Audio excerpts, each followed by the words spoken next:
Olá pessoal, tudo certo? Como vocês estão?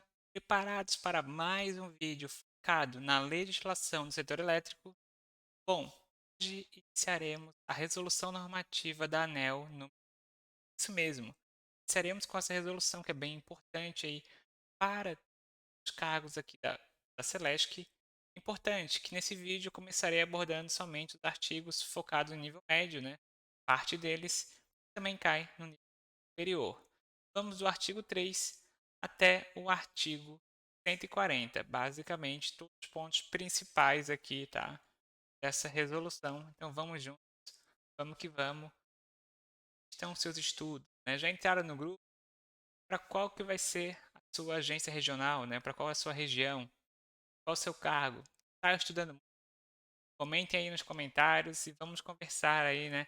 Sobre a preparação de vocês para este, beleza? Bora lá para mais um vídeo.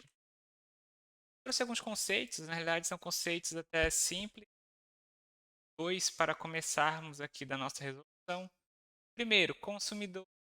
O consumidor, pessoa física ou jurídica que solicite o fornecimento do serviço à distribuidora, assumindo as obrigações decorrentes desta prestação à sua unidade consumidora. É aquele, né, que vai solicitar o serviço, a distribuição de energia elétrica, ao recebimento dessa energia, e aquele que vai, né, arcar com as obrigações do cliente, vai pagar as faturas. E quem que é a distribuidora? Né? A distribuidora, conceito conforme a resolução da ANEEL, é o agente titular, são ou permissão federal para prestar o serviço público de distribuição de energia elétrica, que nós sabemos que aqui, né, Santa Catarina é a Celesc. Entenderam? Celesc Distribuição. Bom, e aí nós vamos agora, né, para os princípios, direitos e deveres. Para a parte dos princípios, direitos e deveres são muito importantes. Estão até destacados no portal aqui da Celesc, até porque a norma determina, né? A norma determina. Olha o que o regulamento diz. A distribuidora deve disponibilizar material informativo, os principais direitos e deveres dispostos na resolução. Todos os direitos e deveres que nós vamos colocar aqui estão no portal, né? Ó, na página da internet da Celesc. Também estão no atendimento presencial. Vai ter um mural. Quem nunca foi aí, agência regional da Celesc, vai ter um mural aí, né? Com direitos e deveres. Vai ter um cartazinho. Também sites da ANEEL, né? Em outros canais também das próprias distribuidoras tem que ter os direitos e deveres, tá? Isso é bem importante. Então, sempre que a ANEEL determinar, qualquer outro canal, ou por iniciativa própria da própria distribuidora, tá bom? É bem interessante, se quiserem, né? Vocês podem dar uma lida. Direitos, é sempre bom conhecer muito bem a empresa que você vai trabalhar. Bom, além disso, o regulamento diz que a distribuidora deve disponibilizar, então, nos locais, né, conforme ali o artigo, os temas de maior incidência de reclamação, conflitos e oportunidade de melhoria. Então, olha só, né? Deve ser disponibilizado nesses três locais os principais assuntos, tá, mais discutidos em relação a reclamações e oportunidades de melhoria.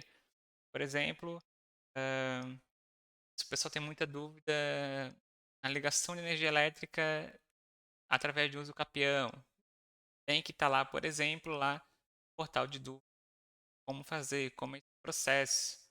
Depois vamos acessar, né? Vamos acessar depois o processo. Vou abrir aqui agora aqui com vocês. Vou abrir o Chrome, portal da Celesc. Tá no empresa de vocês, né? Vai dar tudo certo. A internet não está ajudando. Aqui embaixo, ó, tem o Fale com a Celesc, mas eu vou aqui, direitos e deveres. Tem glossário, licitação, normas técnicas, né? São parte daquelas normas que estão ali previstas, ó, de padrão de entrada, compartilhamento, todas as regras, né? Agora, direitos e deveres. Ó, é seu direito. E aqui nós temos aqui as principais dúvidas. Resolução. E somente isso, né? Até estava esperando mais. Até achei que eu tinha visto mais. Ó. É seu direito receber energia elétrica em sua unidade. É seu dever manter a adequação técnica e segurança. Navegue pelas abas e veja as dúvidas mais frequentes. Ah, tá aqui, ó. É um direito seu ser orientado sobre o uso eficiente de energia elétrica. É seu direito escolher uma entre pelo menos 6 datas sugeridas pela distribuidora para o vencimento. É seu dever responder pela guarda e integridade dos equipamentos. É seu direito receber a fatura com antecedência mínima de 5 dias úteis da data do vencimento. Dias úteis, então, antes da data do vencimento. É seu dever pagar a fatura até a data do vencimento.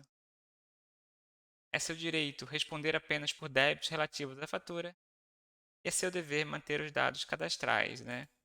Então, até que é mais, até, né? Eu achei que eram casos mais específicos, né? Bom, vejam, né? Conforme a regra, então, conforme o regulamento, deve ser informado, né? Essas principais situações. E ali no site diz, né? Que são as principais situações. Então, estão ali nesse quadro dos direitos e deveres, tá bom? Além disso, nós temos aqui que a distribuidora é responsável pela prestação de serviço adequado, né? Então, é uma palavra bem recorrente. Prestação de serviço deve ser adequado ao consumidor e demais usuários. Também pelas informações necessárias à defesa de interesses individuais, coletivos ou de...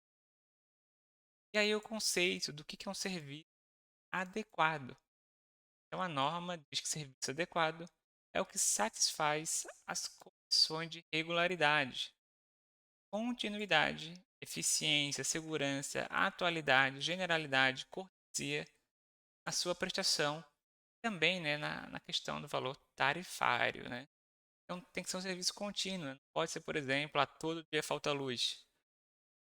Isso é um problema, né? Você pode até entrar com uma reclamação na ouvidoria e fazer aí, né, até uma queixa para a ANEEL nesse caso, né? Por exemplo, porque o serviço não está sendo adequado, né? Não está atendendo a condição mínima, tá? Então, a norma diz que a distribuidora é responsável pelo serviço adequado. Ponto importante, né? Que a norma também dá uma exceção, né? Então, a Celeste tem que atender a esse serviço adequado, porém, né, tem casos que acontece um problema. Então, não se caracteriza como descontinuidade, então não se caracteriza como descontinuidade a sua interrupção em relação a 3 situações. Então, numa situação emergencial, assim caracterizada como a deficiência técnica ou de segurança de instalações do consumidor, que ofereça risco para as pessoas em razão aí, né, problemas elétricos, caso fortuito, ou motivo de força maior. Então vamos supor a enchente no Rio Grande do Sul, né? Se tivesse uma enchente aqui em Santa Catarina, né, para aplicar para cá, é uma situação emergencial, né? Então pode ser responsabilizado a Celeste distribuidora em razão da descontinuidade do serviço, né? É uma situação emergencial, né? Também em outras situações de ordem técnica ou de segurança, também não vai ser descaracterizada essa relação de continuidade. E é claro, né, pelo inadimplemento. Então, o consumidor deixou de pagar, foi notificado, deixou de pagar, foi notificado. Nesse caso, ele pode sim, né, perder aí, né, a continuidade do serviço. Isso não vai estar descaracterizando que o serviço da Celesc, da distribuidora, é inadequado, tá? Então, a distribuidora sim deve manter a prestação adequada, porém tem situações de emergências, situações de ordem técnica, né? Então uma necessidade de mudança, por exemplo, de um transformador, uma linha, né? Principalmente em razão de segurança, ou para melhorar e ampliar o serviço, né, sempre com aviso, importante. E no inadimplemento também, né, sempre, é claro, o servidor tem que ser notificado. Nessas 3 situações, pode sim haver a descontinuidade do serviço sem descaracterizar, né, a questão do serviço adequado. E a distribuidora sempre, né, deve observar o princípio da isonomia. Quando que aplicaria isso, professor? Supor que nós temos 3 ruas, né? A Celesc, por exemplo, ela sempre tem que trabalhar, a distribuidora, né, conforme a ANEEL, para tratar essas 3 ruas de forma igual. Então, se eu tenho a opção, né, não, se eu posso deixar, estou fazendo um serviço de manutenção, deixar cada rua 3 horas sem energia, eu vou fazer isso e deixar, por exemplo, essa rua aqui 9 horas sem energia para deixar essas outras duas com energia, porque tem muita empresa aqui, por exemplo, né? Isso não pode, tá? Isso não pode. Tem que tratar todos de forma igualitária e isonomia nas relações com o consumidor, né? É só um exemplo, tá? Um exemplo possível. Entenderam? Então, sempre com isonomia. Olha só, em relação também, né, à alteração de cadastros. Então, a distribuidora deve alterar o cadastro do consumidor e demais usuários no prazo de até 5 dias úteis da sua solicitação. Se o consumidor solicitar uma alteração no seu cadastro, deve ser feito em 5 dias úteis. E caso haja necessidade de uma visita técnica, em até 10 dias. Então, o consumidor padrão, 5 dias úteis para alterar o cadastro a partir da sua solicitação, se tiver visita técnica em até 10 dias.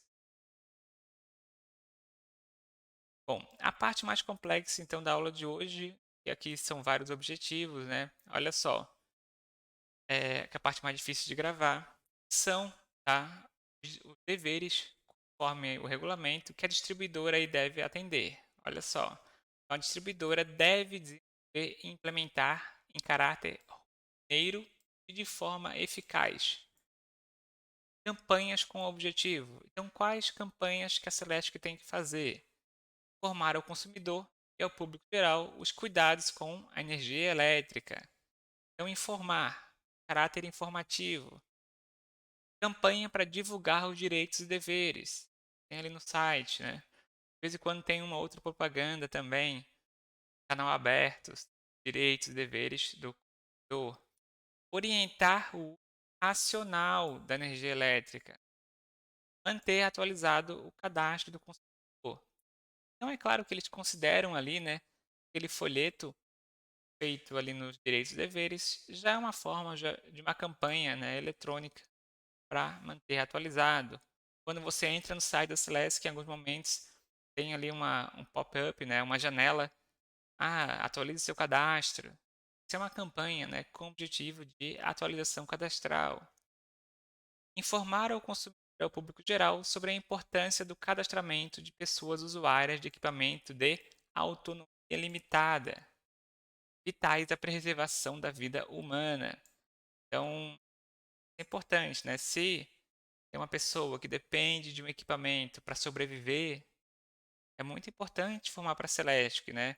Tem que fazer esse cadastro para a Celesc dar da gestão, né? Evitar aí uma manutenção programada, cuidar na questão de resolver de outras formas, né, que eles resolvem aí quando tem essas situações, tá?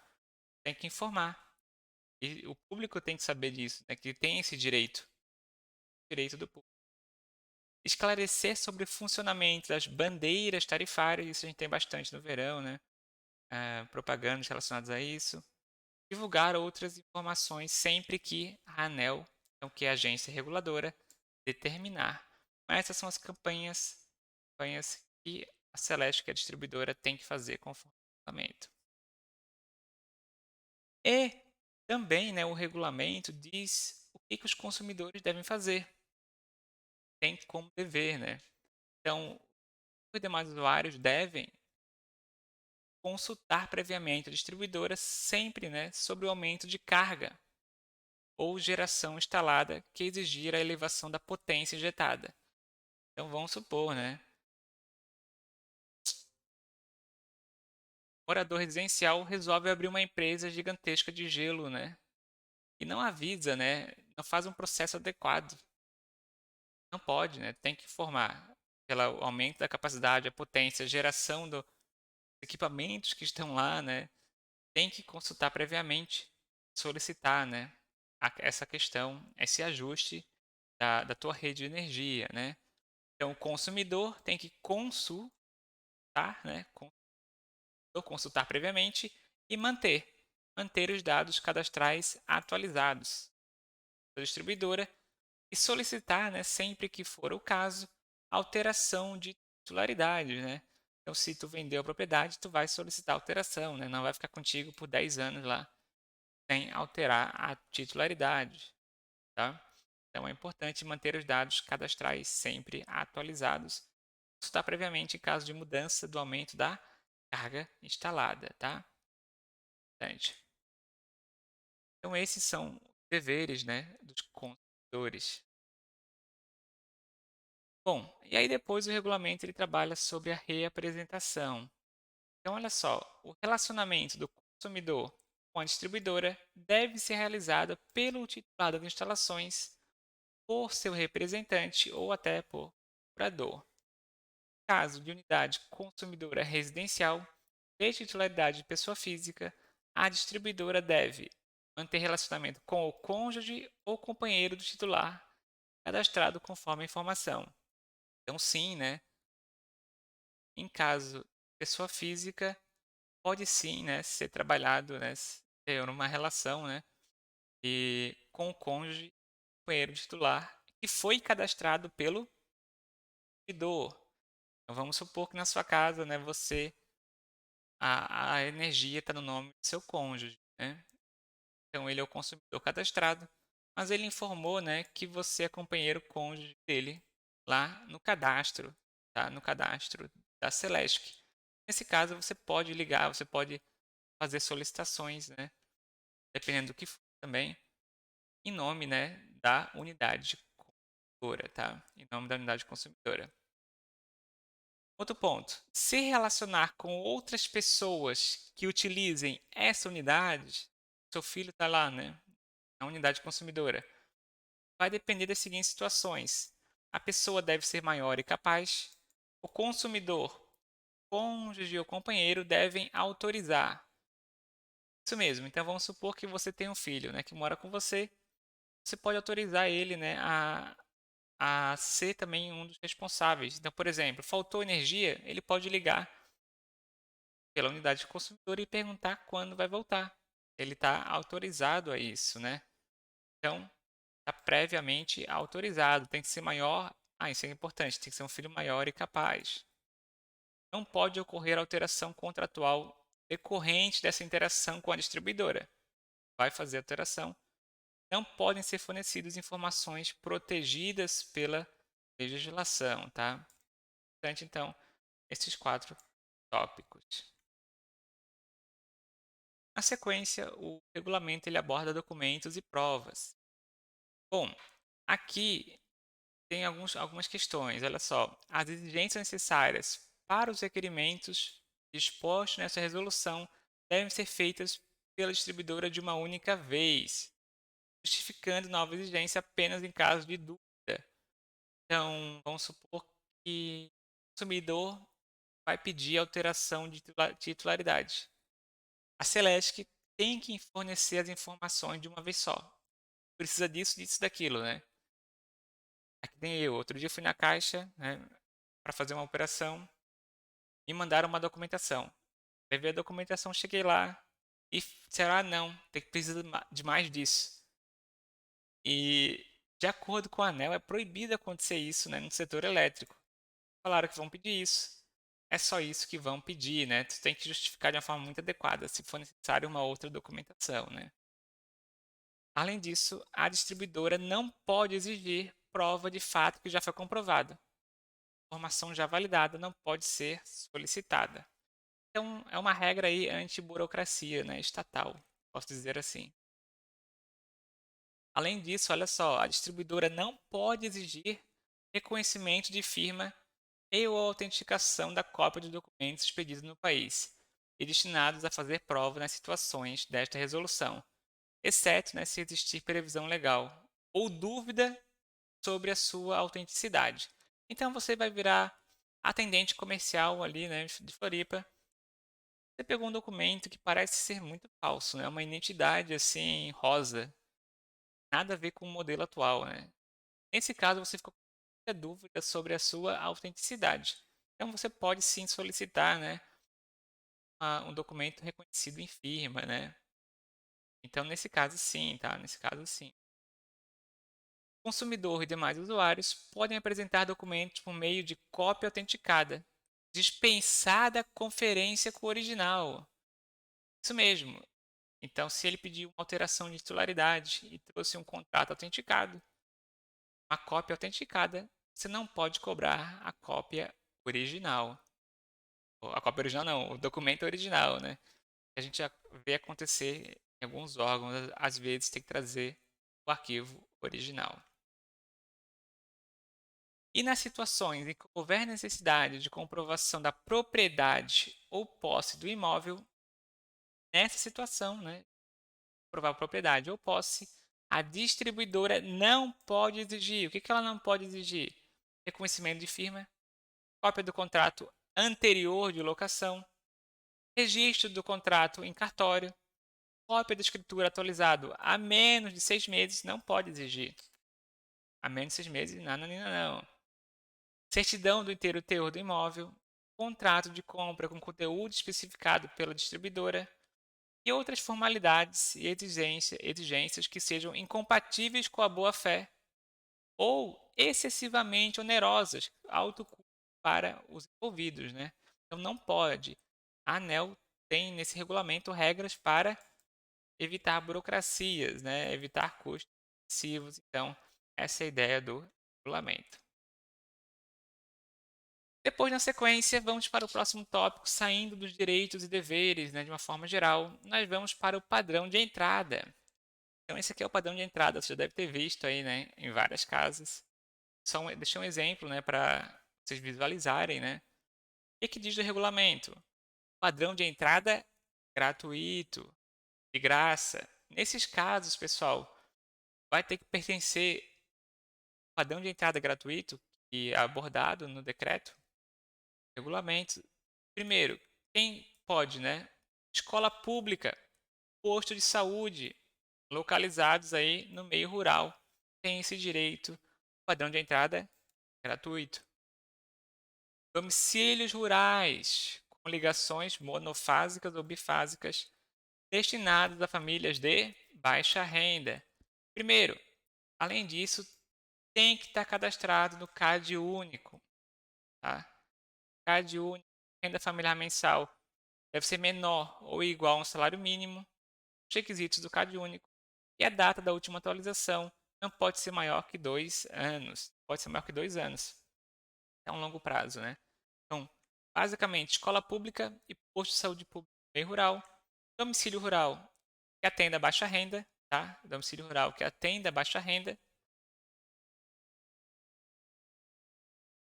Acabei copiando aqui os dois, né? Além disso, tá, pessoal? Ó, o consumidor tem direito à conexão gratuita de sua unidade consumidora ao sistema de distribuição de energia, desde que atendido esses critérios. Então, a terceira modalidade, então, é o consumidor que atenda esses 3 critérios. Primeiro, enquadramento no grupo B, com tensão de conexão menor que 2.3. Esse aqui eu acho que é o principal critério, né? Então, enquadramento no grupo B, com tensão menor que 2.3 kW, carga instalada da unidade menor ou igual a 50 kW e não exista outra unidade com fornecimento na mesma propriedade, né? Seguindo essas 3, você também tem direito ao padrão de entrada gratuito. E o último, né, obras para viabilizar a conexão contemplando extensão, reforço ou melhoria em rede menor ou igual a 138 kW e atendimento por sistemas isolados, tá? Importante que a gratuidade da conexão aplica-se à conexão individual de unidade consumidora situada em comunidades indígenas e quilombolas, ainda que o imóvel seja atendido, né?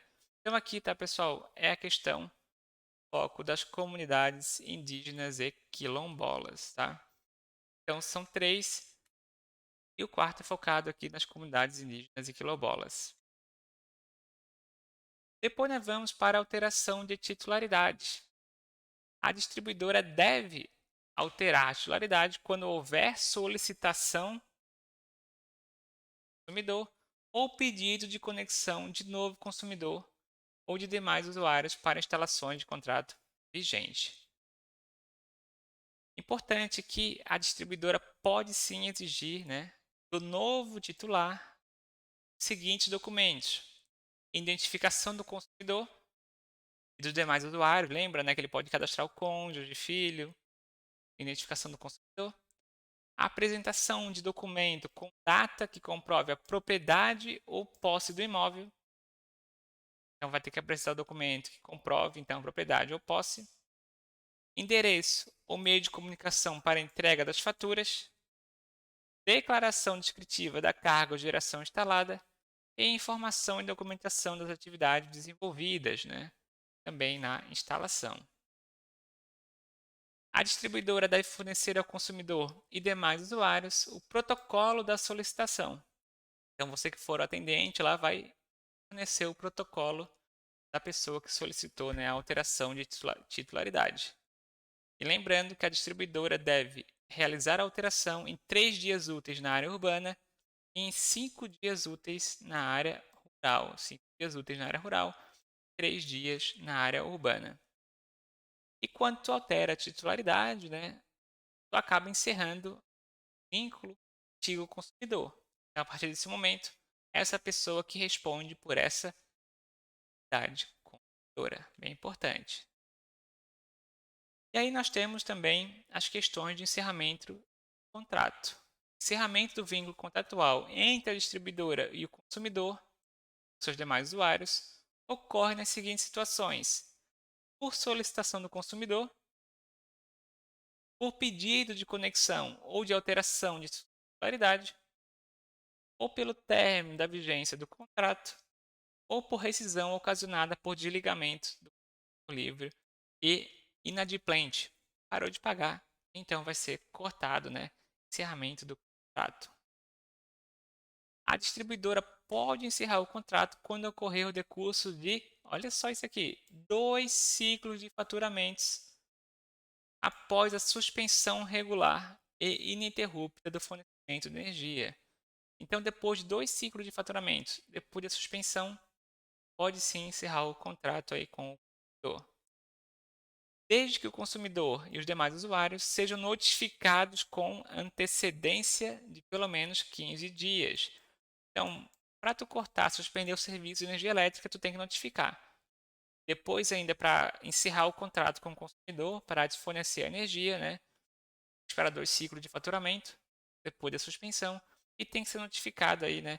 Pelo menos 15 dias, né? Então, esse processo, a questão do encerramento contratual. A notificação pode ser impressa em destaque na própria fatura, é bem comum. A distribuidora deve fornecer o comprovante do pedido de encerramento por correspondência ou por meio eletrônico, a critério do consumidor e dos demais usuários. Bom, no vídeo de hoje era isso, tá? Eu sei que foi um vídeo um pouco longo.